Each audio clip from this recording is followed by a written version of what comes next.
દુર્ઘટના પછી સફાળા ચોકવાની ટીમ ધરાવતું તંત્ર ફરી દોડતું થયું. લખનઉ અગ્નિકાંડ દુર્ઘટના પછી સુરત ફાયર વિભાગ એક્શનમાં આવ્યું. ફાયરની ટીમે શહેરની જુદી જુદી શાળાઓ અને કોચિંગ સેન્ટરમાં તપાસ શરૂ કરી. ફાયર સેફટીની સુવિધા અંગે તપાસ કરવામાં આવી રહી છે. શૈક્ષણિક સંસ્થાઓમાં ફાયર સેફટીની સુવિધાનું ચેકિંગ કરવામાં આવી રહ્યું છે. તપાસ સાથે શાળાના વિદ્યાર્થીઓને દુર્ઘટનાથી બચવા માટેની સમજ આપવામાં આવી છે.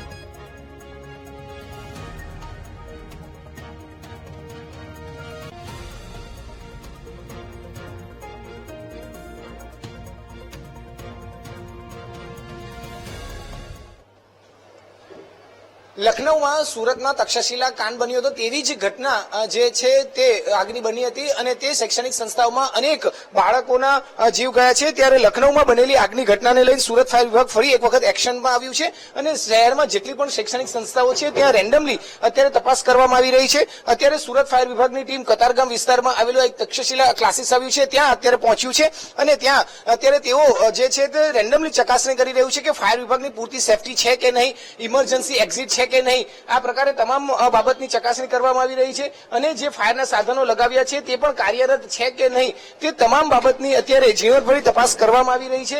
કારણ કે શૈક્ષણિક સંસ્થાઓમાં જ્યારે આગ જેવી કોઈ દુર્ઘટના ઘટે છે તો સૌથી વધુ બાળકો ગભરાતા હોય છે અને આવા સંજોગોમાં મોટી જાનહાની થતી હોય છે.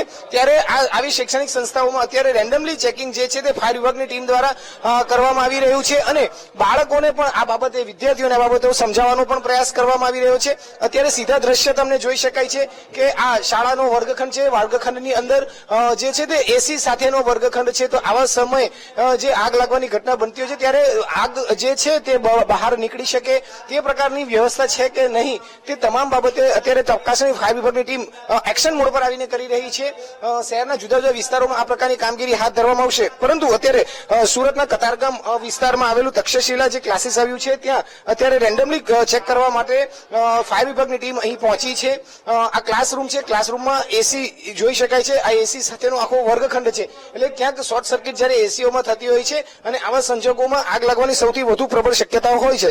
આવા સંજોગોમાં બાળકો કઈ રીતે આગનો ભોગ ન બને તે માટેની તૈયારીઓ કઈ રીતે થાય તે બચી શકાય તે માટે અત્યારે જે સુરત ફાયર વિભાગની ટીમ છે તે અત્યારે અહીં તપાસ કરવા પહોંચી છે અને તમામ વિદ્યાર્થીઓને જે છે તે ખાસ કરીને સમજાવી રહ્યું છે કે જ્યારે આવી કોઈ ઘટના બને તો કઈ રીતે એમાંથી બચી શકાય, તેમાંથી આપણે કઈ રીતે બહાર આવી શકાય તે માટેનો પ્રયાસ કઈ રીતે કરી શકાય તે માટે અત્યારે પ્રયાસ કરાઈ રહ્યો છે. આપણી સાથે ફાયર અધિકારી જોડાયા છે, તેઓની સાથે વાત કરીશું.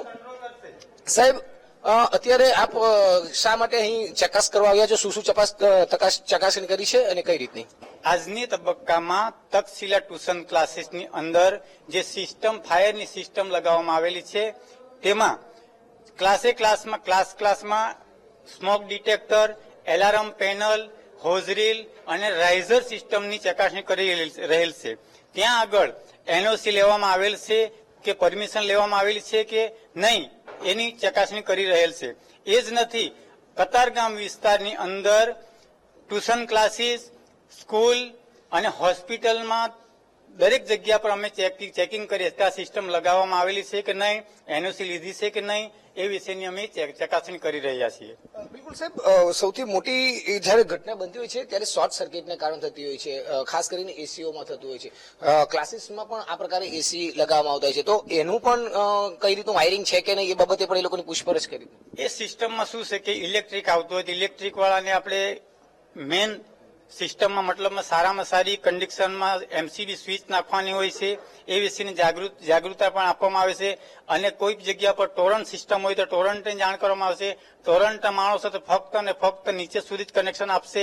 એ કરવાની જવાબદારી આપણી હોય છે. એટલે આપણે બધી સાવચેતી રાખવાની. દાખલા તરીકે એમસીબી સ્વિચ આપણે ખરાબ નાખી દીધી હોય કે ઊંચી લેવલની નથી નાખી હોય તો તે સમયે લોડિંગને કારણે કે એસી ચાલતી હોય કે પંખા ચાલતા હોય કે કોઈ પણ જગ્યા પર આવી સિસ્ટમ હોય તો થોડા પૈસા બચાવવાની ગણતરીમાં આપણે કરતા હોય તો તે સમયે આવો બનાવ બની શકે છે. એટલે હંમેશા આપણે કોઈક સારી કંપનીની ISI માર્કેવાળી આપણે સિસ્ટમ લગાવવી જોઈએ. સાહેબ, અત્યારે તમે અહીંયા બધા જુદા જુદા વસ્તુની ચકાસણી કરી, શું જોવા મળ્યું અને ત્યારબાદ પછી બાળકોને કઈ રીતે આ બાબતે પણ સમજાવવાનો પ્રયાસ કરાયો? હાલના તબક્કામાં તક્ષશિલા ટ્યુશન ક્લાસીસની અંદર બેઝમેન્ટમાં જે મૂકવામાં આવેલું છે પંપ અને જોકી પંપ એ કાર્યરત ઓટો અને મેન્યુઅલમાં ચાલુ કન્ડિશનમાં જોવા મળેલ છે.